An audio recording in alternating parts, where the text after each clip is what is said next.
So the big battle in the global scene right now is a rollback, of social reforms at the expense of the overwhelming majority of these populations. This is something they haven't been subjected to for 80 or 90 years. In fact, there was a slow trend in the opposite direction for, 4 generations. And now you have generations that are basically being told economic life is going to be so much worse for you than it was for your parents, and you better get used to it.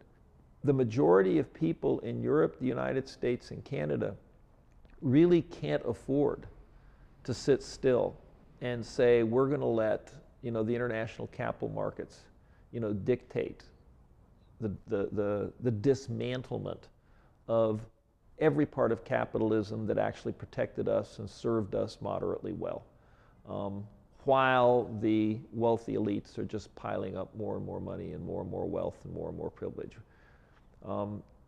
So I think that in some sense we've entered a new era in terms of what the battle is about. I mean, in most of the 20th century, people talked about the robber baron era of capitalism in the United States as a relic of the past.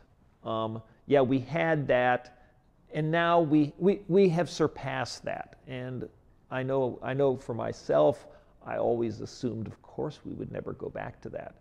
And I think one of the things that's really shocking is we are back to that. And we are back to that probably in a more vicious, powerful, and global form, than it was at the end of the 19th century. When you look at people, how do they behave toward friends? How do they behave toward sort of workmates? How do they behave toward family members? We're not incapable of behaving on the basis of sort of fairness, what's fair. Let's discuss what it is we do. We'll come to some sort of an agreement. And that's what socialism is. It's a whole different way for humans to interact in their economic activities.